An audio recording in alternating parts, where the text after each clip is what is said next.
Welcome to Subhadra explore. एही भिडियोटी रे आमे पंचम श्रेणी साहित्य कुसुम बहिर दलपति पद तुमकु साजे एही कविताटीर प्रश्न उत्तर आलोचना करिबा। एही कविताटीर कवि हेउचंती डॉक्टर नटवर साहू। अभ्यास आरंभ करिबा पूर्वरु तांकर परिचय टिके जानि नेबा। 1939 मसीहा एप्रिल मास 3 तारिख रे डॉक्टर नटवर साहू जन्म ग्रहण करिथिले। तांक रचित अमर वैज्ञानिक मेघनाद साहा आउ एक अध्यायर आरंभ गोटिए ओलिभा ज्योति अजबराइजर गलिभर अनुचारित स्वरलिपि अदृश्य चित्रपट अवलुप्त सिंहासन तुमरी पाई अनुशोचना इत्यादि ओडिया साहित्य जगतर अमूल्य संपद रूपे विवेचित हुए। एबे ताहले चल अभ्यास प्रश्न उत्तर आलोचना करिबा। प्रथम प्रश्न कौन देइछि आस कथबार्ता हेबा। क नंबर कपत दल कि असुविधार पड़िथिले। कपत दल खुद कणिकार लोभरे पड़ी बाणुआर जालरे छंदी होई जाइथिले। ख नंबर असुविधारु मुक्ति पाइबा पई से माने काहा पाखकु गले। असुविधारु मुक्ति पाइबा पई से माने मूषिक राज हिरण्यक पाखकु गले। ग नंबर हिरण्यक किए। हिरण्यक हेउछंती कपत राजंकर बंधु तथा मूषामानंकर राजा। घ नंबर से आग कपत राजंकु मुक्त करिबाकु चाहिले काहेकि। कारण कपत राज तांकर बंधु तथा कपत मानक दलपति होइथिबारु से तांकु आग मुक्त करिबाकु चाहिले। उ नंबर प्रकृत बंधु काहाकु कुहा जाए। विपद समय रे साहाय्य करिथिबा बंधुंकु प्रकृत बंधु कुहा जाए। तापरे 2 नंबर कोन देइछि खाली पाद पूरण करिबा।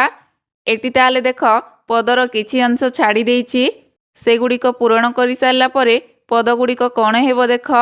क नंबर बार बार होई सुबुछि डाक हिरण्यक हिरण्यक। ख नंबर मूषिक राजा हे बंधु मोर बेगे आसी आम जीवन रख। ग नंबर नथिला उपाय आमर आउ पराण बिकले सरबे मिली।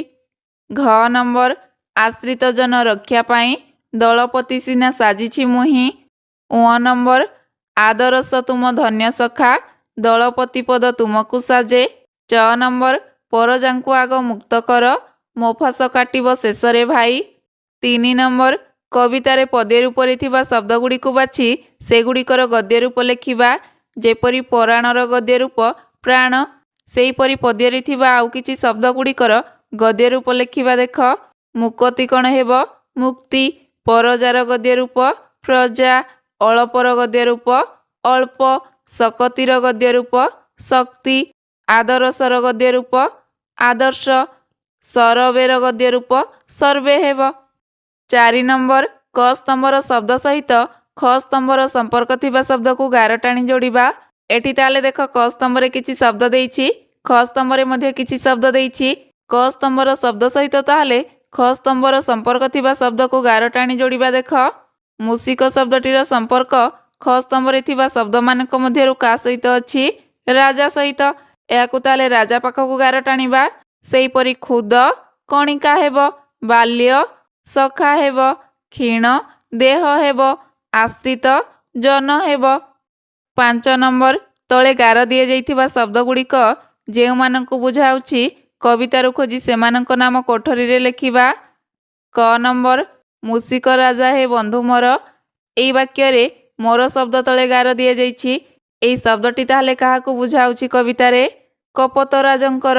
ख नंबर बेगे आसी आम जीवन रख एटी आम शब्द तले गार दिए जाइछि तो आम शब्दटी के मानकु बुझाउछि कपत मानकर। ग नंबर दशा देखि से तो होइले काबा एटी से शब्द तले गार दिए जाइछि। एई शब्दटी ताहले कवितारे काहाकु बुझाउछि हिरण्यक। घ नंबर नथिला उपाय आमर आउ एटी आमर शब्द तले गार दिए जाइछि एहा ताहले काहाकु बुझाउछि कवितारे कपत मानकर। उ नंबर तुमे ही पारिब मुक्त करी एठी तुमे शब्द तले गार दिए जाइछि एहा ताहले कवितारे काहाकु बुझाउछि हिरण्यक। च नंबर बंधु निकटकु गले से धाई एठी से शब्द तले गार दिए जाइछि तो से शब्दटी कवितारे काहाकु बुझाउछि हिरण्यकंकु। 6 नंबर तांको पाई पछे जीवन जाऊ एठी तांको शब्द तले गार दिए जाइछि एई शब्दटी ताहले कवितारे काहाकु बुझाउछि कपत मानक।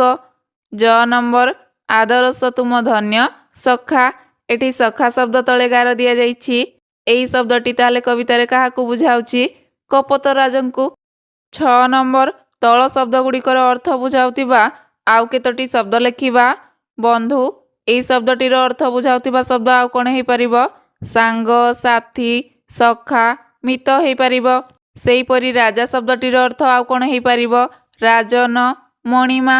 କାବା, ଏହି ଶବ୍ଦଟିର ଅର୍ଥ ହେଇପାରିବ ଆଶ୍ଚର୍ଯ୍ୟ, ବିସ୍ମିତ। ପଥ, ଏହି ଶବ୍ଦଟିର ଅର୍ଥ ବୁଝାଉଥିବା ଶବ୍ଦ ହେଇପାରିବ ରାସ୍ତା, ମାର୍ଗ, ବାଟ ହେଇପାରିବ। ଦେହ, ଏହି ଶବ୍ଦଟିର ଅର୍ଥ ବୁଝାଉଥିବା ଶବ୍ଦ ହେବ ଶରୀର, ତନୁ। 7 ନମ୍ବର, ଏହି ପଦଟିର ଅର୍ଥ ନିଜ ଭାଷାରେ ବୁଝାଇ ଲେଖିବା। କ'ଣ ଦେଇଛି ପଦଟି ତାହେଲେ? ଆଶ୍ରିତ ଜନ ରକ୍ଷା ପାଇଁ ଦଳପତି ସିନା ସାଜିଛି ମୁହିଁ। ଏହି ପଦଟିକୁ ତାହେଲେ ସରଳ ଭାଷାରେ କେମିତି ଲେଖିବା ଦେଖ। ଆଶ୍ରିତ ଡଟ୍ ଡଟ୍ ସାଜିଛି ମୁହିଁ। ଉକ୍ତ ପଦ୍ୟାଂଶଟି ଆମ ସାହିତ୍ୟ ବହିର ଦଳପତି ପଦ ତୁମକୁ ସାଜେ କବିତାରୁ ଆସିଅଛି। ଡକ୍ଟର ନଟବର ସାହୁ ପ୍ରକୃତ ଦଳପତିର ଧର୍ମ କ'ଣ ତାହା ଏଠାରେ ବର୍ଣ୍ଣନା କରିଛନ୍ତି। ବାଣୁଆର ଜାଲରେ ପଡ଼ିଥିବା କପୋତମାନଙ୍କୁ ନେଇ କପୋତ ରାଜା ତାଙ୍କର ମିତ୍ର ହିରଣ୍ୟକ ନାମକ ମୂଷିକ ରାଜାଙ୍କ ନିକଟରେ ପହଞ୍ଚିଥିଲେ। ସେମାନଙ୍କୁ ମୁକ୍ତ କରିବା ପାଇଁ ମିତ୍ର ହିରଣ୍ୟକଙ୍କୁ ଅନୁରୋଧ କଲେ।